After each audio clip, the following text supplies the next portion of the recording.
VLOOKUP, short for vertical lookup, is an Excel function that searches for a value in the first column of a table or range and retrieves a corresponding value from another column in the same row.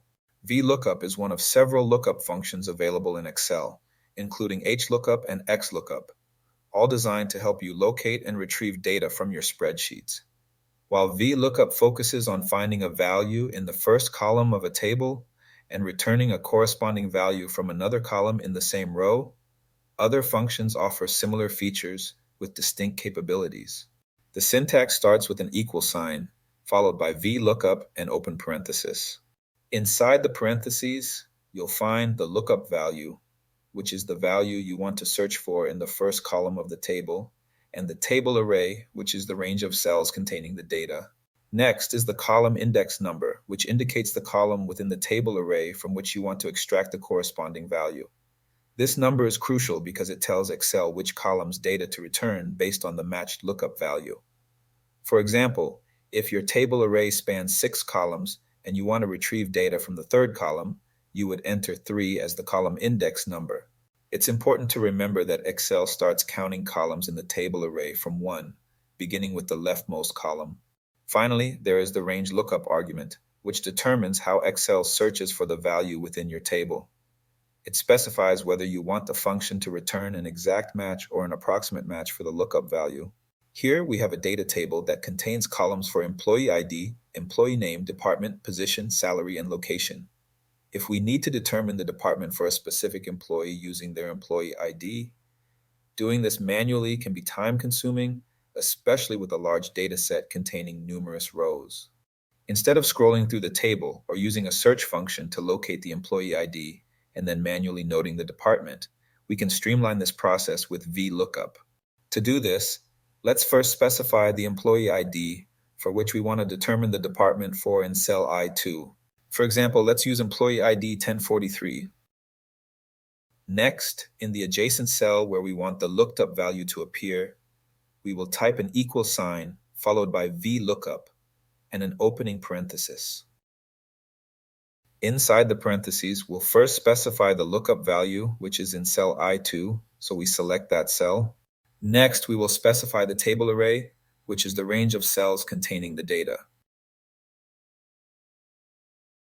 For the third argument, we will enter 3, which represents the column number. Remember that VLOOKUP counts columns from left to right, so the department is the third column from the left. Finally, we will select false for the range lookup to specify that we want an exact match. We will then close the formula with a right parenthesis and hit enter. As demonstrated, the VLOOKUP function searched for employee ID 1043 within the specified data range. It then located the row containing that exact ID and retrieved the corresponding value from the specified column, which in this case was the department. So for employee ID 1043, VLOOKUP returned HR as the department. Using VLOOKUP Approximate Match. In this first example we just covered, we selected false for the range lookup, and what this means is we instructed the formula to search for the exact value 1043 in the first column of the specified range. If it found 1043, it will return the corresponding value from the third column of the range. If 1043 was not found exactly, the formula will return an error. With that said, there are situations where an exact match may not be available, or when you need to find the closest value within a range, making an approximate match especially useful. So let's say we have a table with sales targets and their corresponding commission rates, and suppose we want to determine the commission rate for a salesperson who achieved $28,000 in sales. You'll notice that $28,000 doesn't match any sales target exactly. So, in a situation like this, we would need to use an approximate match to determine the commission rate. The syntax is very similar to that of an exact match. So in cell I5, we'll start by entering an equal sign followed by VLOOKUP and an opening parenthesis. Inside the parentheses, we will specify the lookup value, which is H5, since it contains the sales amount for which we want to find the commission rate. Next, we will select the range of cells containing the data, which in this case is D5 to E10. We will type 2 for the column index number, as the commission rate is clearly in the second column.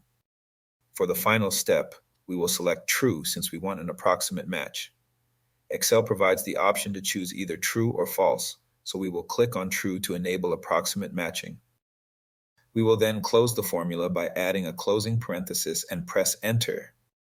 The formula returns 7% because $28,000 is within the range between $20,000 and $30,000. VLOOKUP with approximate match mode searches for the closest value that is less than or equal to the lookup value.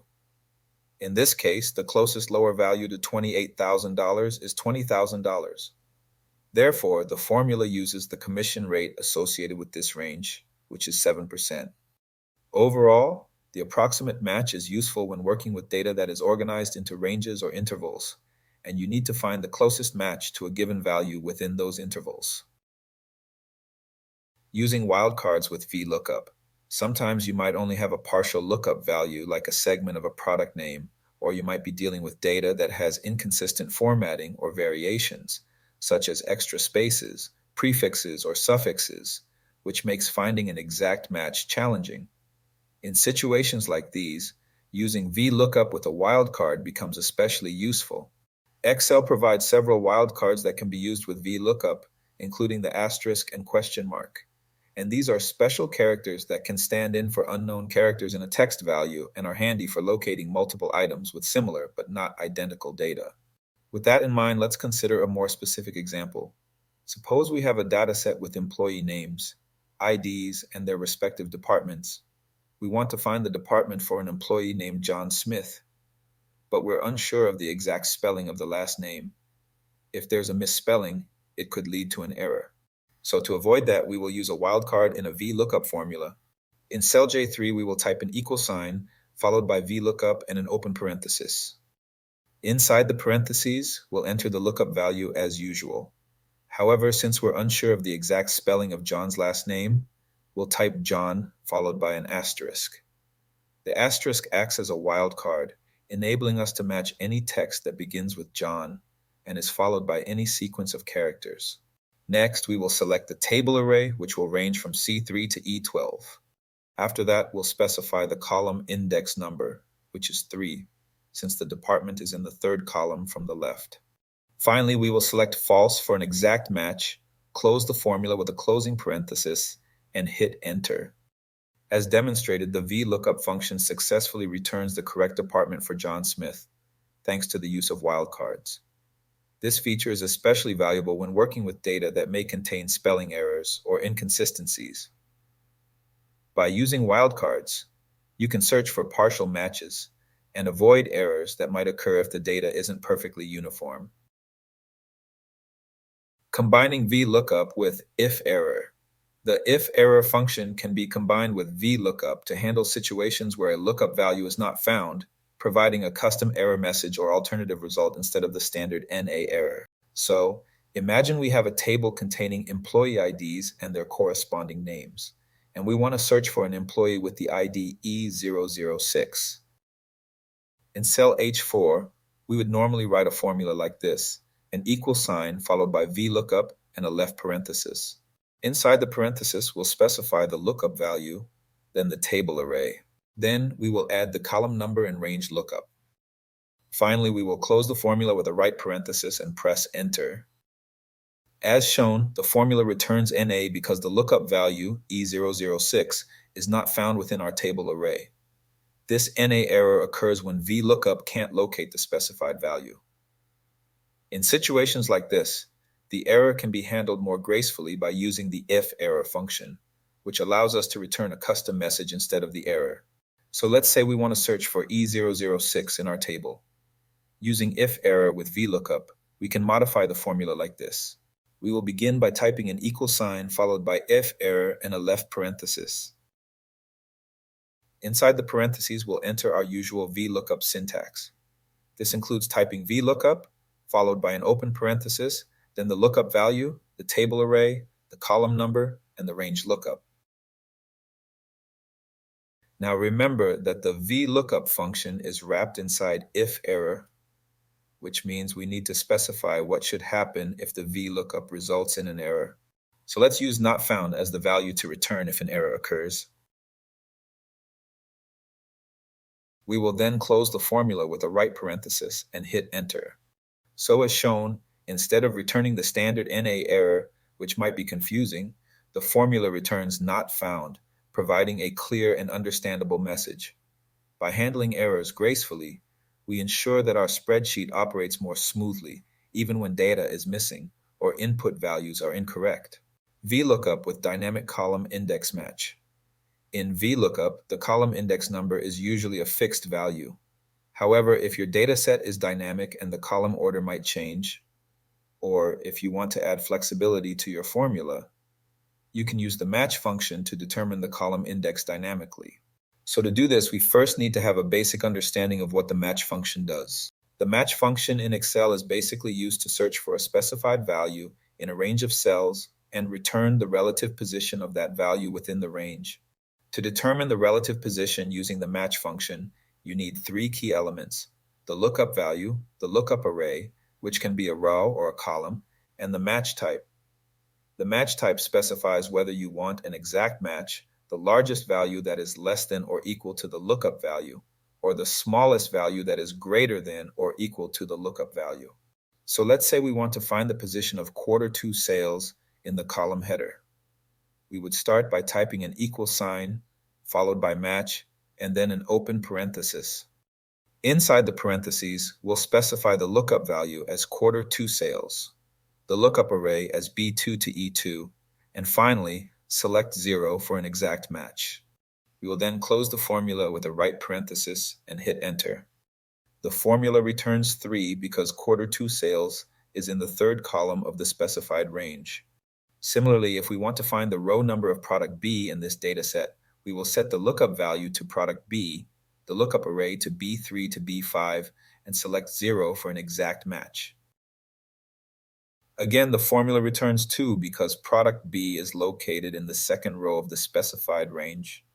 With a basic understanding of the match function established, we can return to our dataset and explore how to use it with VLOOKUP to create a dynamic column index. So let's say we have a data table that includes employee ID, name, department, position, salary, and location, and we want to find the department for employee ID 1043 using a dynamic column index. In an empty cell, we will enter an equal sign followed by VLOOKUP and a left parenthesis. Inside the parentheses, we'll first specify the lookup value, which is 1043 or I2. Next, we'll specify the table array, which, as we discussed earlier in the tutorial, is simply the range of cells that contains the data. The next argument, which is the column index number, is usually a static number like 2 or 3. However, to make it dynamic, we'll use the match function, so we'll type match followed by an open parenthesis. Inside the parentheses, we'll specify the lookup value as J1 for department, the lookup array as A1 to F1, and finally select 0 for an exact match. We will then close the parentheses for the match function and move on to the final argument for the VLOOKUP. Remember, for the VLOOKUP to return a value, we need to specify whether we want an approximate or exact match. So we will select false for an exact match. We will then close the formula with a right parenthesis and hit enter. The formula then returns the value from the column that corresponds to the position identified by the match function, which in this case is the department column, resulting in HR being returned. Let's say we're interested in the salary of employee 1043. We can simply change the lookup value in the match function from department to salary, and the formula will return the salary instead. This dynamic column index feature is particularly useful when you want to retrieve different values from various columns without needing to rewrite the entire VLOOKUP formula each time. By simply adjusting the lookup value in the match function, you can seamlessly switch between columns, such as moving from retrieving the department to retrieving the salary without having to modify the core structure of the formula. And that's it for our tutorial on basic VLOOKUP. I hope you found this tutorial helpful in mastering one of Excel's most powerful functions. With VLOOKUP in your toolkit, you can quickly and efficiently retrieve data from your spreadsheets, saving time and minimizing errors. Don't forget to like, share, and subscribe for more tips and tricks on Excel and other useful tools. Keep practicing, and you'll be a VLOOKUP pro in no time. See you in the next video.